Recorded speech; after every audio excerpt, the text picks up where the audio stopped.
Hi, Conan. Hello. How you doing? You all right? Yeah, fine. How are you? Yeah, not too bad. Thank you for doing this. That's okay. So tell me a bit about you and what this is all about. Okay, so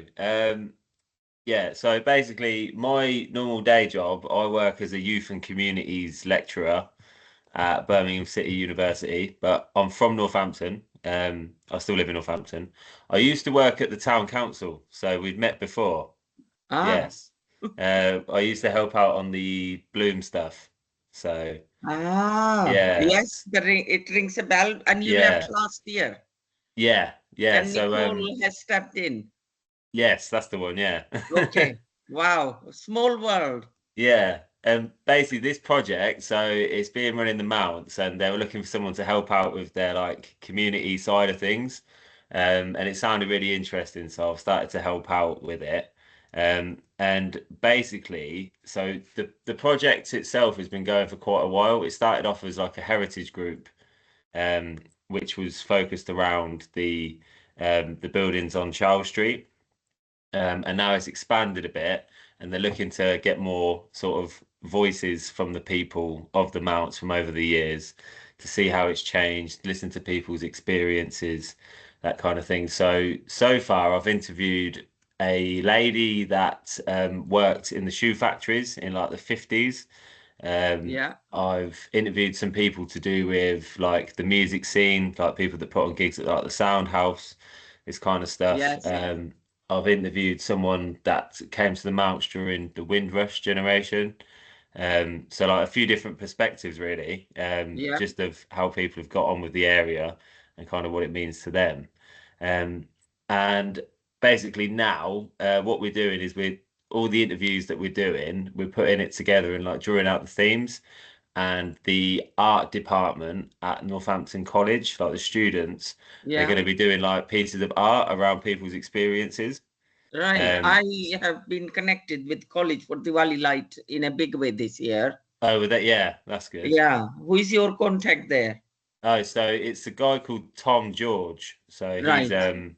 So he's a friend of mine, and I was talking to him about the thing, and he went, "Oh, we should get our students involved." So it's Yes. kind of happened organically. They get involved with a lot of stuff actually. They're quite good. Yes, they It, do. it They have works for been everyone. amazing with Diwali light this year. Yeah, it looked I saw some of the pictures from the event. It looked amazing. It was Yeah. mind-blowingly beautiful. Yeah. Yeah. It's always good though, isn't it? Yes. Well, it was truly 25th anniversary in true Oh, sense. oh wow. Yeah. That's amazing. Yeah. Okay. Yeah. So you've got like a deadline, and who is the main key person who is leading on this? So the two guys that run the Heritage Group, they're called Richard and Russell. Um Surnames? so Russell is I can't remember it. I just call him Richard and Russ. I can send over their details. Basically, they've been sort of compiling over the like the archive stuff for years and years, and now they've started to expand it, and that's how they've got me Come involved. together. Yeah, I So it's can. not Richard from Delipri Abbey. Yes, It is. it is. Yeah, it Wow. is. I like him, Richard Clinton Yeah. and Russ from Win. Oh no, it's Richard, not from Delip Abbey. He's from Far Cotton. Sorry, he lives in Okay, Far somebody Cotton. else then. Yeah, so he's not based at Delipri Abbey, but I think he lives in Delipri, if that makes sense. Right. Okay, Yeah, because Richard Clinton, who is yeah, the CEO of Delipri Abbey, yeah. It's not he's him. into heritage projects big Yeah, time. Okay, so it's somebody else. yeah. It's a different. I'll get their names quickly for you now. One sec. Got 'em. Um, so it's Richard Powell Okay. I've heard the name. and Russell Hickman. Okay. Yeah. Yeah. Okay, not to worry. Let's crack on because I will have to leave Okay. latest by 11:15. Yeah, that's all good. I think so. Basically, what I've done with people so far is I've kind of just gone through a few different sets of questions, and it's more of like Yeah. like just a chat. Yeah. but it's kind of semi-structured. And obviously I'll record it and then I'll take the transcription and take things out of it basically. Yep, sounds good. Okay, Okay, so if you're ready, I can let's get start going. start okay. Yeah. Okay, so first of all, what was it that brought you or your family to the Mounts originally? So I came to UK in 1981, February to be precise, 1981. And my husband at the time lived on Military Road. And it was the end house. And opposite that was a clothing factory. Lots of Asian women and probably men as well were working there. And I could see them from my house window, bedroom window. And that was, I guess, a bit pleasing to see more familiar faces, that they were Indian. So I lived in that area. I was referred to a government program, which was based on Military Road as well. So there used to be an adult education center where government programs were to educate people, newcomers, in learning English and maths, just to get by in life. Mm. And originally it was just the adult education English course I was referred to through a government visitor who came to see me. Now, at this stage, although I'm graduate from home, but I didn't speak a single word of English. So I could read and write. If you gave me a topic, I would write an essay, but I could not speak. So I remember going to that adult education center on Military Road. I mean, it's housing now. Mm. I don't understand how somebody somewhere in the system managed to manipulate the system and change the covenant, because the deeds were that this will have to remain for the community benefit, that Yeah, building. And I don't know if you're familiar with the building I refer to, the Adult Education Center on Military Road. It's just full of houses and flats now. It was a beautiful old building. Do yeah. you know which building I'm talking about, I don't, Connor? not off the top of my head, no. Obviously, I've probably just known it as houses now. Yes, Do you know when yes. when it changed? Well, you're talking about 2004 approximately, Yeah. when they changed everything and it became houses. And I don't know how they overcame the fact that it was to be remain for the community benefit, Hmm. and to build houses. I mean, it's, and it was, I think, listed building as well. Yeah. Yeah. Yeah. These things somehow things change around, don't they? Yeah, And we don't I know think why. it's sad. It's sad. I remember Yeah. being part of, so I then ended up working in that building, to be honest. Okay. So I started learning English, and I remember going to the first session, which was room full of Bangladeshi women who came from Sylhet and weren't even literate in their own language. And I remember they teaching you ABCD, and then they're Yeah. teaching me how to do 999 call in case of emergency. So they were very basic kind of skills. And I Yeah. remember going home and crying because, as I said earlier, I was literate in Mm. English. I did English up to uh, um, A level standard. And in Yeah. my O level, I had the highest mark in the whole college Mm. in English, but it's the speaking one which was a problem. But then Yeah. there was another course for 9 months, which my the next husband at the time, my ex-husband, engaged me on, which benefited me enormously, and that took place at the John Clare Centre. I remember there was a Chronicle and Echo building where you've got Aldi now, Yeah. you know. And I remember visiting that to do a cookery demo because, I started teaching for adult education and Northampton College some vegetarian cookery, because I'm a vegetarian. People saying, oh, well, how do you survive? It's so cold here. You can't be alive being a Yeah. vegetarian. And I said, well, the variety is so much. So I was asked to do a cookery demo.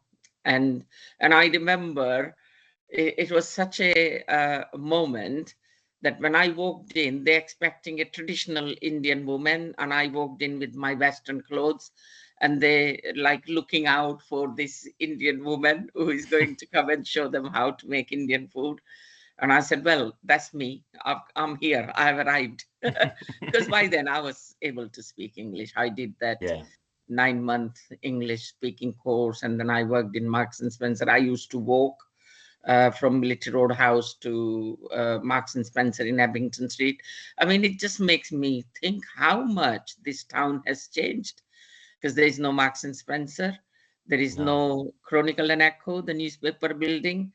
There is no BHS, all that area has changed significantly. The thing which still remain, which is a good thing, is the swimming pool.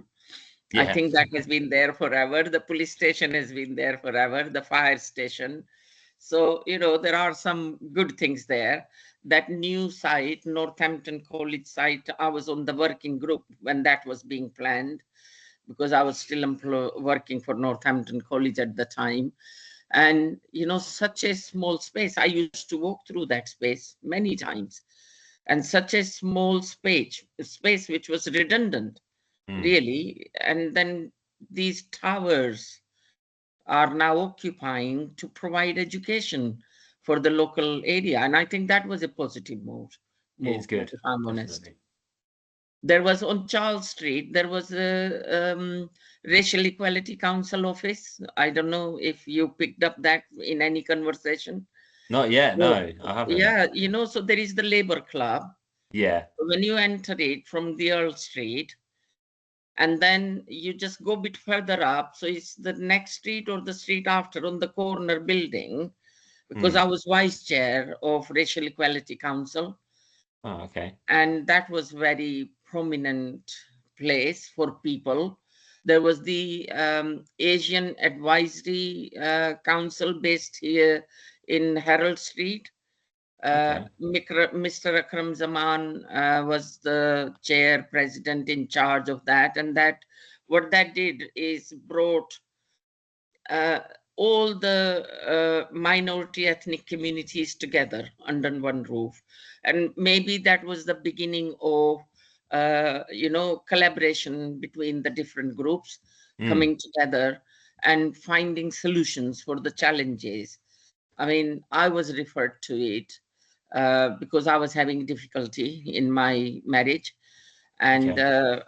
I remember going to see Mr. Akram Zaman. I mean, sadly, he's passed away, but he was quite a prominent member of the Asian community of Bangladeshi heritage.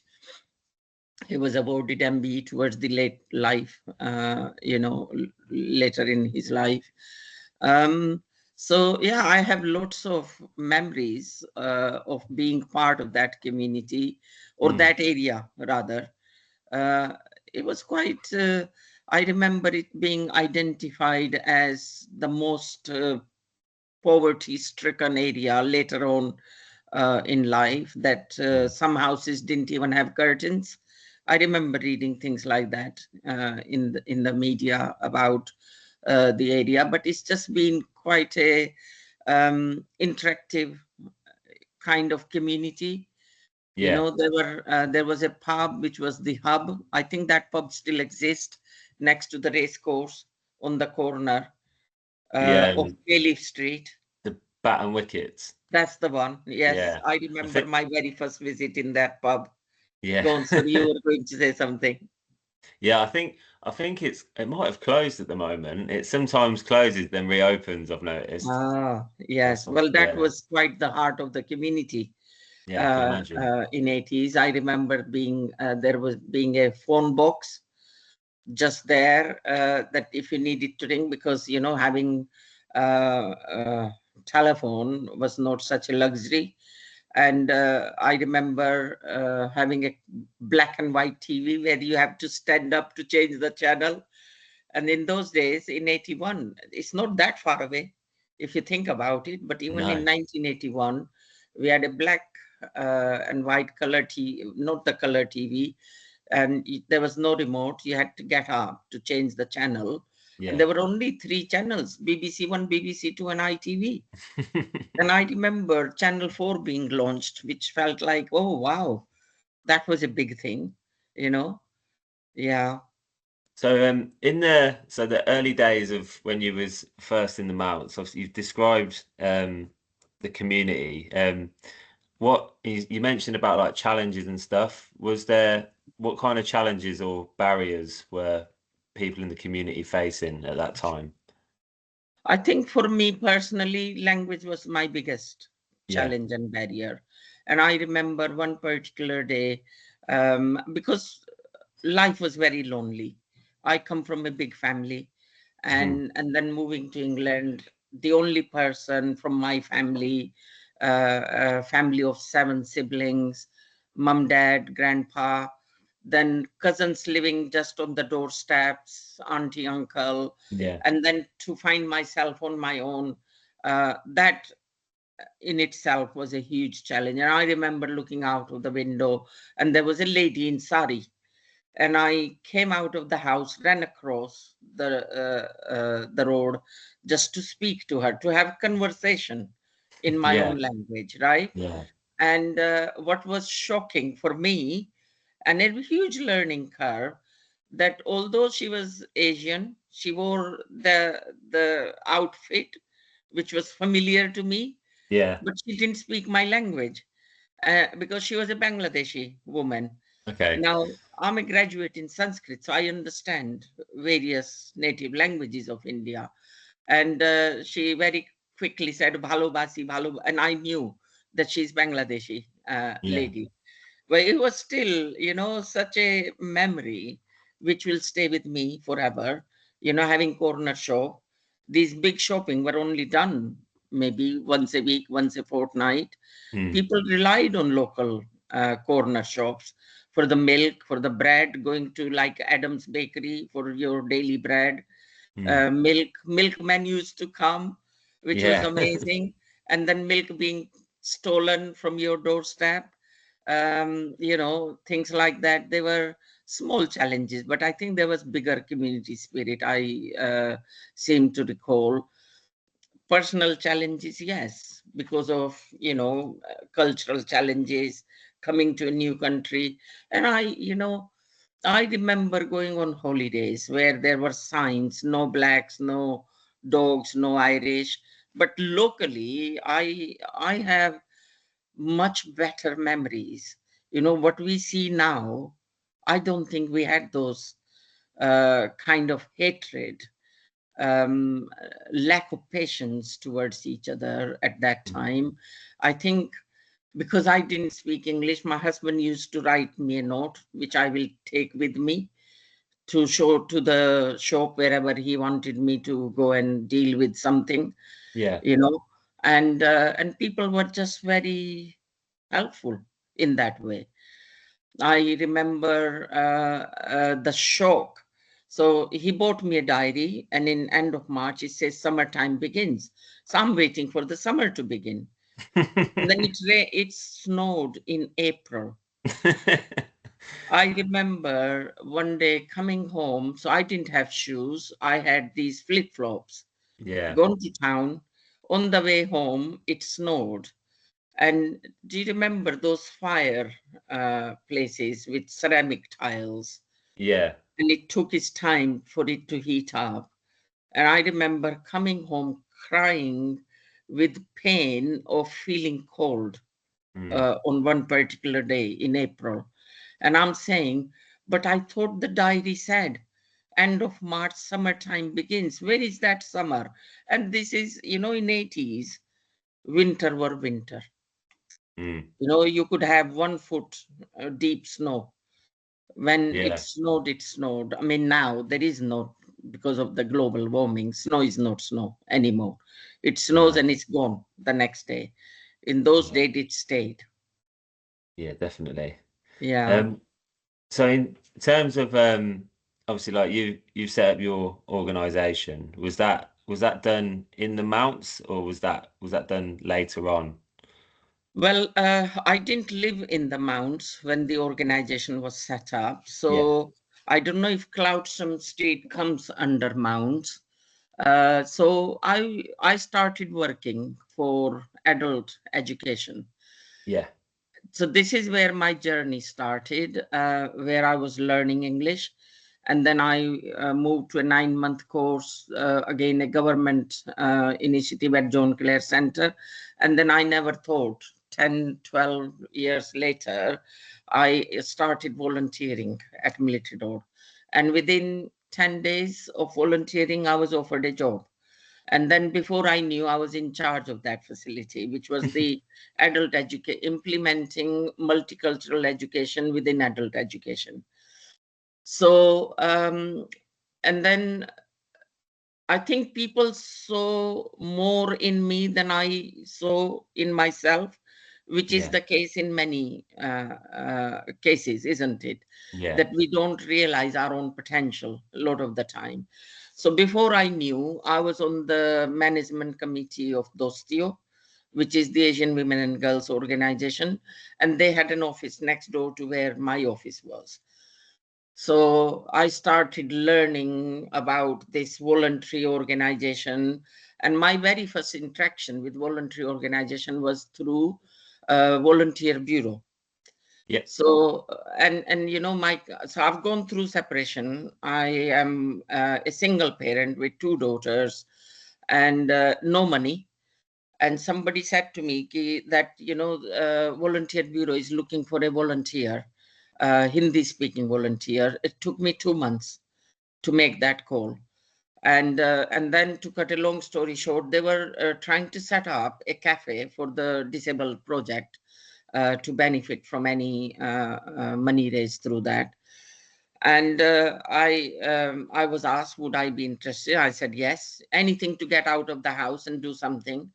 So I joined, and I remember saying to the person in charge that, look, um, can I make this vegetarian chili and see how it goes? Don't give me any money for it, because, you know, if it doesn't work, it's for a charity. I Yeah. don't need you to pay.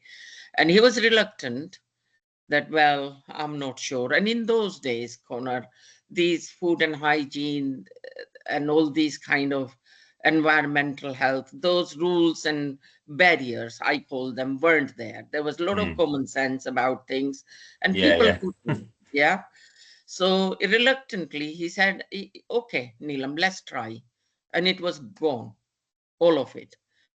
And then more I made, more was going. And then there used to be another luncheon club. So they saw how popular that was. They asked me to volunteer for their luncheon club. And they Okay. were going to pay me £10 for doing it. Mm. £10. Such a cheap labor. When I look back now, I can't Yeah. believe I did stuff like that. But it was for a good cause. So that was for Dostiyo. They used to have luncheon club on 2 days, and one day I said, okay, I'll do it. And there was that created some animosity, I'm sure, with the people who were running it, and that I've taken over their role or something. But because I love cooking, the luncheon club was so popular, we had queues going up to the reception. And no matter how much two of us cooked, we had no food left for us. And Wow. through that venture, there was a gentleman, Gerald Porter, who was the key person for adult education, said to me, would you like to teach cookery courses for us? And I, oh, no, no, no, I know nothing about teaching. Mm. And he said, well, we can work together. And I said, well, I don't measure anything. I just bung things together and, you know, off you go. You've got a dish. And he says, so he mentored me how to write these recipes. So I used to help in that kitchen. And through that, I started volunteering in that multicultural library, using the cuttings about anything to do with the minority ethnic community, and creating folders that what were the things people from the minority and ethnic community making in the news. There were some good, there were some bad, but nothing like today, what you see in the news today. And that lady then So I started doing 12 hours a week for her. Because for me, it was all about occupying my time while my children were at school and being useful. So within 10, 12 days, she offered me a job. And I thought either she's mad or I'm mad because I'm doing 12 hours for her free. Why would she want to pay me, Yeah. for 10 hours? So I very quickly signed the contract before she changes her mind in my Yeah. mind. And then I asked her, can I ask what was that about? Why do you want to pay me? And she explained to me there were other people after me because, as I Ah, said, it was the adult education hub. So there were lots of groups existing within that building. And her boss said to her, don't lose her. She's a diamond. I, of course, didn't perceive myself as anything like that. So suddenly I am beginning to have a job, employment. Suddenly I'm being paid for different things. I've been recognized. I've been asked to be on committee. And then slowly, so the organization I'm chair of, Indian Hindu Welfare Organization, and a co-founder, the inception happened when I was based at Military Road wow. because I was then approached by Malcolm Pollard, who was a very well-known, renowned local artist, Malcolm and Elkie Pollard. So he was working on a Millennium Project, and he visited a number of people, and they all said, "Oh, go and see Neelam."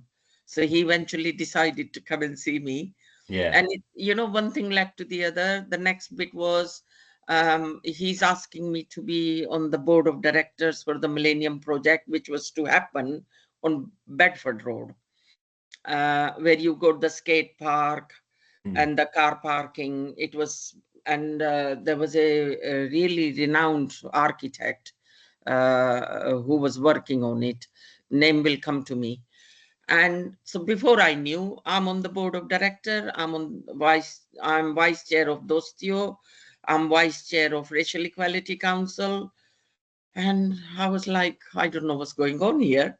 Um, but I was enjoying doing all this. And then I started getting a lot of pressure from Dostiyo management committee, from REC, to say, you need to take the chair. Now, I knew nothing about being the chair. Yeah. All I saw was this was a huge responsibility. And I remember saying, but I know somebody who can. So that's when, with Dostiyo, I brought Anjana Roy in. She's still there.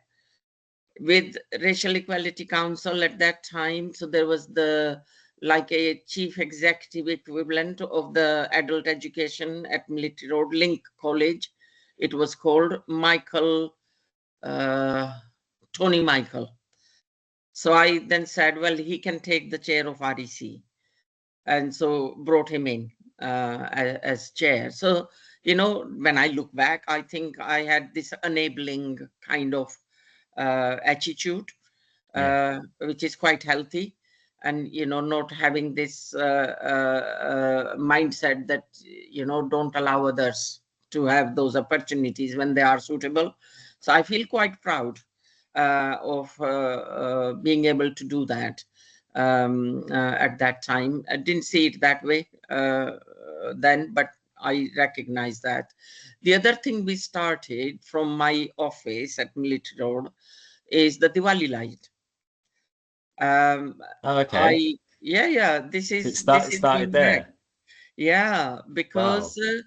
this was done in partnership with Northampton College, IHWO, and Borough Council as a partner. And I am searching that flyer, which will have those three partners. So, Mm. as I said, I worked in the Multicultural Library. I was asked by my community, do you think we can do Diwali light in Northampton? And I'm always the believer of if you don't ask, you don't get. I made one phone call from my office to Liz Carroll Wheat, who was the event organizer for the Borough Council. And she was like, yeah, I think we can do that. And it's just gone on from there. And 10 days ago, we celebrated the 25th anniversary of the most amazing, the biggest town celebration in this town. How big it has grown, So lot has come and embryonically grown to be what it is from that area. That's amazing. Yeah. I wasn't expect I when you said about how things started there, I wasn't expecting everything to have grown from that building. That's amazing. Yes, yes, lot has come. I was appointed, offered to be a non-executive director within the NHS world when I was based, my life basically transformed from that building. It Wow. branched out into lots of areas being based in that building. And it's And been an amazing journey. yeah. And so that building now, that's no longer there. That's the one that's on Sadly, Military I have Road. to say, makes me feel very sad Yeah, I can that imagine. building is no longer there. So a part of the project that say Richard and Russell do as well, they do like heritage walks. Right. And how they do it now, it's more based around like historic and archive information. But what they're looking to do is create a heritage walk based off people's experiences, what we hear. Wow. Yes. So is that something that you definitely think should be involved? Oh, I would love to be involved. Yeah, Yeah, because so it's about capturing yeah, something which is such a significant part of my life. definitely. Yeah, and I would see it as a legacy for my children and grandchildren to be able to Yeah. capture. Yeah. Amazing. So, Mm. is if there are there any other sort of landmarks within the mounts that you would say should also be captured in a similar way that people should be told about? Any other places at all? Well, bus station was looked down upon, but Mm, it was very central, very accessible, and I was a regular user of that mm, bus station to maintain my independence, as a woman in a new country. So I think that should have never been demolished, if I'm honest. It was 100 times better than what we have now. Um, uh, and I'm being frank. yeah, Um, it uh, worked, didn't it? it did. It Yeah, did. Yeah. It kept the town moving. And the place was much bigger than what we have. It didn't create problems. And that site has remained an eyesore since. What purpose, what gains have been made to demolish that? I mean, if people spend money to revitalize that, would have been much better money used than, what has happened now. Yeah. And I know we need houses. I know we need things, but I think to do away with major landmarks, I don't agree with that. I mean, what's happening with the Guildhall? I don't agree with it. I don't agree with what's happening with our town council building mm, because we're losing our heritage, yeah, which is the legacy for our future, our children. And I don't speak as a minority ethnic Neelam here because I have lived more of my life in Northampton than in my birth country. So I am a well and truly Northamptonian. mm, This is where my growth, my development, my progress has happened. And I'm proud of this town. No matter where I am always defending this town because through various platforms, we are very fortunate, Connor, how peaceful, how harmonious. Now, some people, when I say this, think I'm deluded. I'm not. Because what you see up and down in the country, we don't have that in Northampton, touch wood, because yeah, we enjoy good community relations. definitely. Yeah, Yeah, I've lived in Northampton my whole life, and when I tell people when I travel around about it, I say it's about the people and how people yeah, are with each other. Like yes, there's not many places that are like that. no, So and yeah, it's yeah, something that I really love about it. And I think as you say, like with the people praise the multicultural side of it, and it's a part of our fabric, isn't it? Yeah, yeah. And I So, think, Diwali light, we've come such a long way, Connor, in building, in making. But that's not just the Hindu community who has done it. mm, I'll be foolish. I'll be yeah, yeah, absolutely deluded to say that it's the Hindu community worked on its own. Without that partnership, those key players sitting around the table, giving up their whole year in planning and executing on the day, so many jigsaw pieces coming together on the day in a very seamless kind of way. If we didn't have those passionate, committed individual wanting to make it happen, I mean, there is no way this can happen, Connor. no, Yeah, that's it. It's all about the people, isn't it? That's what's most absolutely. important. Yeah, and like-minded people. It's amazing. The journey of Diwali Light with Northampton College has gone full circle Mm, because Northampton College, although they got involved last year, but this year they were a fully fledged partners, Diwali Light. And I good. remember saying to Sarah, uh, I can't believe how, for such a big milestone of 25 years, the life has gone full circle that Northampton College is back on the table, Yeah. and being a significant partner, because what students did um, in the Diwali Light Parade was amazing. And they are hosting a thank you dinner tomorrow. Oh, Uh, really? yeah, to celebrate Nice. 25-year anniversary at Wow. the college at the Booth Lane. So I'm over the moon about it all. Feel It's very interest. blessed. It's interesting as well because I'll be passing this on to the Northampton College so Oh, okay. Yeah. they can create art out of it. So Yeah. Jason um, is coming, and there is, yeah, quite a few people coming from the college. that's good. Jason will be speaking, the Yeah, principal. Yeah. yeah, yeah. Yeah. Oh, that's amazing. Yeah. Um, yeah, it's mad how things like go full cycle, isn't it? And Yeah. things finally come back Yeah. around, and yeah, Yeah. it's But so that's cool. more to do with the faith. I'm quite strong, Mm. lead driven by faith, and Yeah, and I think God has a mysterious ways of moving things, and yeah. and I can't still believe that Northampton College became such a strong partner in the 25th anniversary. Just mind blowing. It's amazing. And Yeah, obviously, yeah, something I was gonna, when you mentioned faith, something I was going to touch on around the yeah. Mounts area.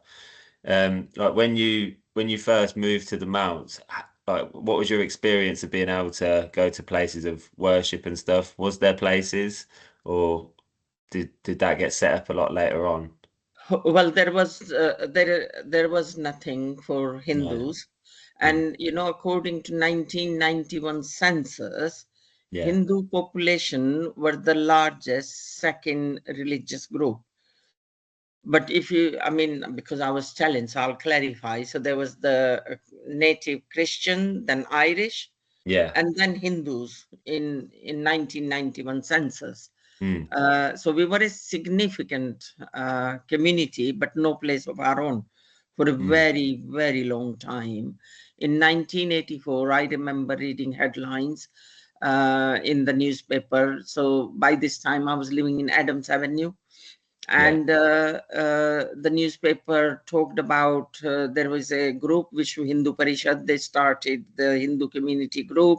They used to organize events and activities, and they applied for planning permission, and people came out with placards to oppose the development. And then I remember Hindu community was offered a place near Crow Lane, and there is Okay. no Yeah. way that would have been suitable for a No. place of worship. And No. that was almost like a slap on the face of the Hindus. It's quite out the way as well, isn't it? Yeah, but the Yeah. smell, Yeah, the of course. sewerage Yeah. smell, Yeah. no way one could have seen that suitable at all. So the nearest place was Wellingborough. I remember when the temple in Wellingborough opened, it would have been 1982, perhaps, Mm. when the Wellingborough temple opened. So that was the nearest place one could go to if one wanted to go to. But, you know, being born, brought up in India, I have a practice where I would have created a small prayer area in my own house, and will utilize that because I didn't drive. No. I had a very difficult life with my ex, so um, life was full of challenges coming to Yeah. UK. But the journey, I've learned a lot. Yeah. Okay. Yeah, that's something I just wanted to check in on as well. So I Yeah. think that's a really important part of the mounts as well in terms of the Yes. different places of worship and all that kind of stuff. Yeah. Yeah. Um, Honestly, thank you so much. You're welcome. Yeah, I've got loads of different questions I could go through, but just hearing you speak, you basically answered them all anyway. So Okay. Well, if you have any more, just give me a yeah. shout. Is there anything else you'd like to share at all, or are you? Well, no, I'm delighted something like this happening. Yeah, And there was an exhibition, again, as part of the heritage, you might want to know. So yeah, this was led by Lindsay Ambrose when she okay, worked for Northampton Borough Council. yeah, So she did about the Jewish community, okay, and there was one done about Hindu community. I don't know which other faith she did. all right, So okay, the one she did about the Hindu community, I still have those panels in my cellar. wow, okay, And I was thinking of having them on display in the Royal and Derngate, perhaps mm, at some stage, because I think it should be out. But I need to check what exactly it says and what it is. yeah, But I think if you know about this, then it will be good. There was a exhibition which took place at the museum.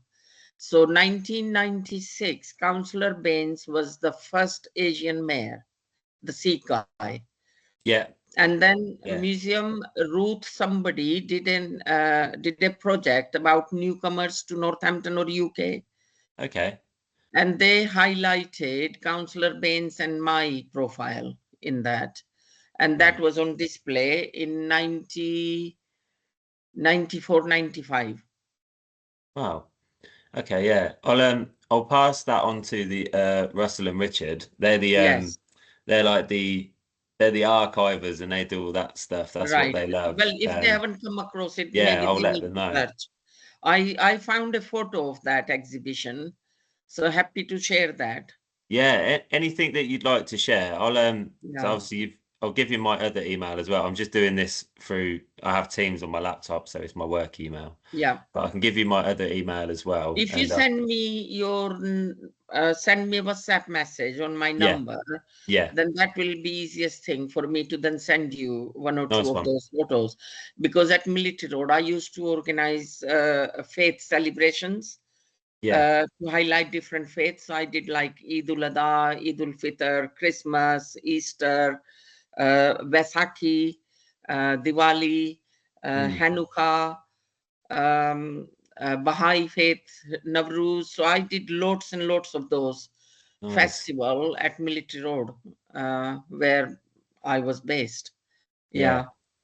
nice. Yeah, no, that'd be great. I'll drop you a message on WhatsApp, and Okay. then Lovely. yeah, that'd be All great. right. Honestly, yeah, so thank you so much for this. No, It's thank you. been Lovely great to to hear see you you, Connor. talk. It's Yes. all day. Yeah, I think I'm a good talker, so I can talk for That's it. Northampton. Yeah. That's what we like. Wonderful. All right, All right. Connor. Well, thank you very Take care. much.